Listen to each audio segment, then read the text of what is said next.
So, after the Tower of Babel, languages split, people scatter, and the Bible, well, it stops talking about the whole world and starts focusing on just one man. Genesis kind of zooms in on Shem's descendants, who was one of Noah's sons. This family line leads to Terah, who has a son named Abram, who would later be renamed Abraham. And from him you get 3 world religions, 12 tribes, and one very dramatic family saga. The call of Abram comes in Genesis chapter 12. Abram is living in Ur of the Chaldeans, which is southern Iraq today. And then God tells him, "Leave your land, I'll give you a new one, I'll make you into a great nation."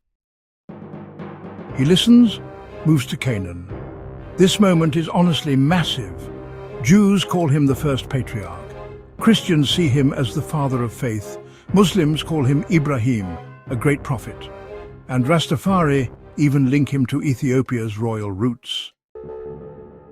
Abraham is promised land in Canaan, along with many descendants and divine protection. But, he's also tested. When his wife Sarah can't have children, he has a child with Hagar, an Egyptian servant. The child is Ishmael.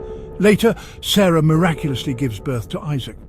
Now we have 2 sons, 2 lineages. Jews and Christians trace their line through Isaac. Muslims trace Muhammad's ancestry through Ishmael. Rastafari connect the bloodline to Africa through Isaac and divine kingship. Another great test for Abraham. In Genesis chapter 22, the infamous near sacrifice takes place.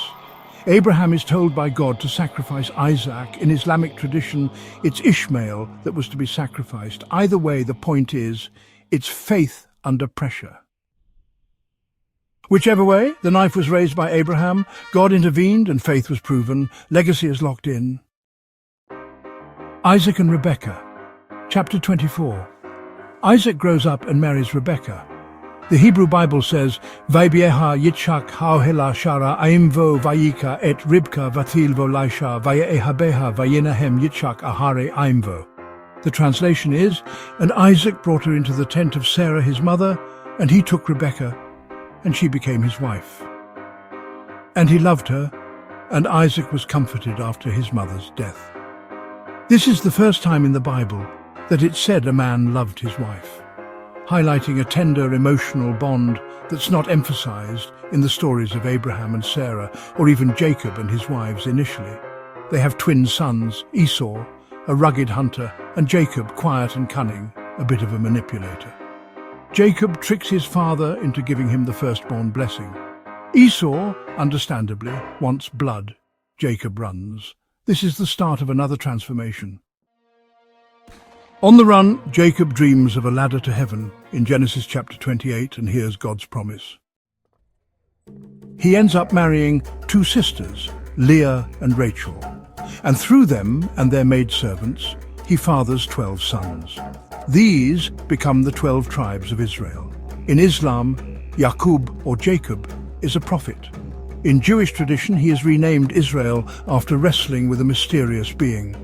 In Rastafari, Jacob's line is symbolic of African tribal continuity, especially through Judah, the tribe later linked to Haile Selassie. The name Israel means he struggles with God. An important note, according to Genesis 17, Ishmael also had 12 sons, and they are described as 12 princes and great leaders. While they are distinct from the 12 tribes of Israel, the Bible clearly records that Ishmael was blessed by God to become a great nation. Joseph's story, chapter 37. Now one son, Joseph, gets the spotlight. He's Jacob's favorite. He is given a special gift from his father, a stunning coat. His brothers become very jealous. They sell him into slavery. Joseph ends up in Egypt, falsely accused, following a scandal with his employer's wife. She tried to seduce him, but he resisted. She retaliated by lying about the incident. He's jailed, and then he rises to power by interpreting dreams. So, a famine strikes the land, and Joseph's brothers come to him, desperate for food. They have no idea who he is. Joseph decides to test them, and then, in a really emotional moment, he reveals his identity. He forgives his brothers and, brings the entire family to Egypt to live together. Jews see Joseph as a clear example of divine providence in action. Christians, on the other hand, view Joseph as a type of Christ. For Muslims, there's actually an entire chapter about Yusuf in the Quran, and Rastafari tradition looks to Joseph as a symbol of strength in exile, wise, royal and prophetic. So keep watching the primal text for a special video about Joseph coming very soon. Genesis ends in Egypt, chapter 50 to be exact. The book of Genesis wraps up far from Canaan. Jacob dies, and Joseph makes sure to bury him back in the promised land. Then Joseph himself dies in Egypt, but before he goes, he leaves one final message. When God brings you out of here, take my bones with you. So what really happened after Babel? One family became the foundation of 3 world religions. Ancient names like Canaan and Egypt. They are all historical, they all exist. These figures, Abraham, Jacob, Joseph, aren't superheroes. They're flawed, complicated and real. Genesis isn't mythology. It's ancient memory and history wrapped in faith, story and survival. Jews read it as their origin. Christians read it as the beginning of redemption. Muslims read it as the root of prophecy. Rastafari view it as a map to African spiritual identity. And that's Genesis, the first book of the Bible and the blueprint of civilization.